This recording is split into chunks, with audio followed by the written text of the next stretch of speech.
Hello, Mr. Trudeau. Thank you for your question. You have touched on a subject that is very important to me as a student: youth participation in politics. However, I'm going to have to disagree with your definition of cool as being detached and not caring. I agree with you that those two certainly play a part in being cool. However, the target group that we are talking about here are 18 to 25-year-olds who are old enough to vote but choose not to. In my experience, for this age group, cool is not as much about being detached as it is about being treated as adults. This is an age where people start gaining a lot of rights and like to think of themselves as on the path to responsible adulthood, but get turned off by politicians who talk down to them as if they're just a bunch of kids trying to be cool.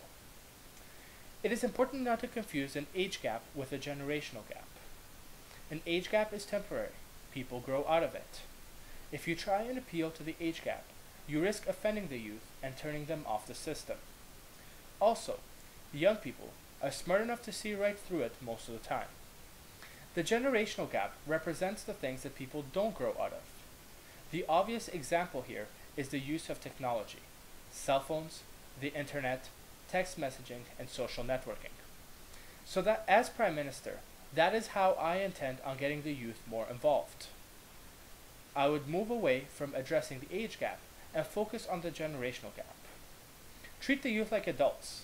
Explain policy to them in ways that are simple and easy to communicate, letting them know that politics matter to them, and do it through the media of the future. And that's actually how I've conducted my campaign so far.